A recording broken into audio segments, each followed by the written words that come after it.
Welcome to court, bitch. I bet your trailer park ass didn't ever think you'd be on trial for your behavior, but the consequences of your actions have finally caught up with you, Sarah, and that's why you're on the fast track to losing custody of your children permanently. Do you have anything to say before we bring out the witnesses? Yes, I do, actually. Well, shut the fuck up then, because nobody wants to hear you speak. I'm gonna say what I have to say because it's within my legal right to do such. I'll have you know I'm an excellent mother. I fed them almost every day, and I only beat them 3 times. So stop pretending like you know my story when you don't. Okay, that's enough, Ellen. The court summoned Sarah's ex-husband, Gary. Sarah, what the fuck is wrong with you? How are you gonna go and not feed the kids for 2 days? And you mean to tell me you were hitting them with a belt while I was at work? I did what I had to do. You know how those girls don't like to behave. All you want to talk about now is how I need to face the repercussions of my actions, but not about how those little bitches need to be taught a lesson. They are defenseless children, Sarah. How could you even say something like that? You are not the woman I married. You disgust me. Well, I sure didn't disgust your brother while I was sleeping with him last night. I don't care what you two lunatics do anymore.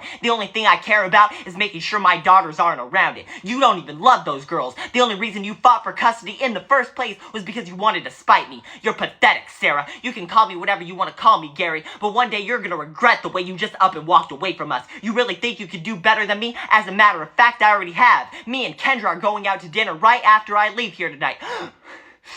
Kendra?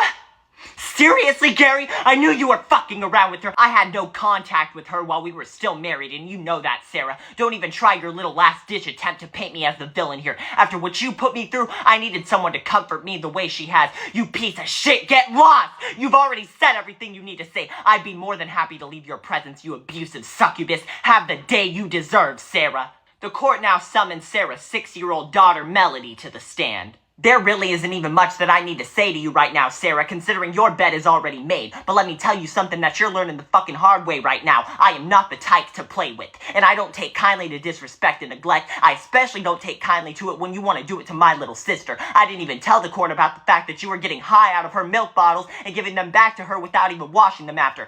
That is not true, Melody. How could you even say that right now? You know lying is wrong. I'm not fucking lying. But even if I was, you aren't one to say shit considering your dishonesty is what brought you here today. If you really want me to dig in the guts, I could tell them about the fact that you were fucking the mailman in the same room as me when I was 4 years old, and how I still have marks on my skin from the time you bathed me with bleach. But you know what, Sarah? I'm not even gonna waste my time airing all your dirty laundry, because at the end of the day, I'm moving on with my life, and I take solace in the fact that I'm never gonna have to see your ass again, and you'll never lay a finger on me, my sister, or my father, ever once more. Funny you'd say that considering the fact that your father isn't even Anna Lynn's real father. You can say that all you want, but at the end of the day, his name is still the one that is on that birth certificate, and you should be grateful he's the one willing to step up and take care of your child for you, considering you don't know where the fuck that man you slept with resides today. He could be dead for all you know. The only thing he left with you is his seminal fluid. And one last word of advice before I say my final goodbye, Sarah. The first thing you should do every morning when you wake up from here on out is take a good long hard look in the mirror and be ashamed of yourself. You are the most nasty, foul-spirited individual I have ever encountered in all my 6 years of life. I bid you adieu.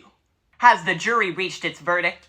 We have, Your Honor. Our verdict is that you're a dirty, dishonest hoe, Sarah. And not only are we taking away your kids and giving them to your ex-husband, we're also taking your house and repossessing your car. Plus, you're getting 6 weeks in prison. But that doesn't even have shit to do with what you did to your kids. That's just an added penalty because of that whack-ass haircut. All right, put your hands behind your back.